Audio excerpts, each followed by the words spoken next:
Narayanguda police station లిమిట్లో నిన్న ఒక issue జరిగింది. ఒక షాప్లో ఒక ముస్లిం సమాజంకి చెందిన ఒక వ్యక్తి వెళ్ళి ఏదో కొన్ని డబ్బుల విషయంలో గొడవ జరిగింది. గొడవ అక్కడ వరకు ఆగలేదు. ఆ ముస్లిమ్స్ వ్యక్తి ఆ షాప్లో ఉన్న హిందూ వ్యక్తి పైన ఏ విధంగా అయినా కామెంట్ చేస్తుందంటే, నువ్వు ఒక రాయికి పూజ చేసే వ్యక్తి, నువ్వు నా ముందు ఎంత అని చాలా గలీజ్గా అయినా కామెంట్ చేసిండు. ఇమీడియట్గా సిటీ కమిషనర్ గారికి ఆ వీడియో పంపించిన తర్వాత ఇమీడియట్గా ఆ వ్యక్తి పైన ఎఫ్ఐఆర్ జరిగింది. ఇమీడియట్గా ఆ వ్యక్తికి అరెస్ట్ కూడా చేసుకున్నారు.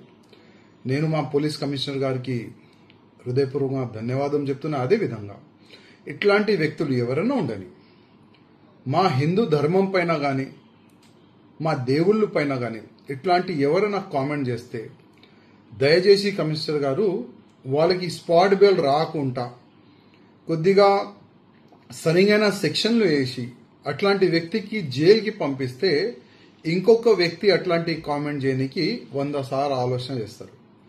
జస్ట్ హిందువులకే టార్గెట్ చేయకుండా, గతంలో మనం చూసినాం, హిందువులు ఒక చిన్న ఫేస్బుక్లో కానీ చిన్న మ్యాటర్ రాస్తే కూడా ఆయనకి దోలాడి అరెస్ట్ చేసి జైలుకి పంపించే అట్లాంటి సంఘటన కూడా జరిగింది.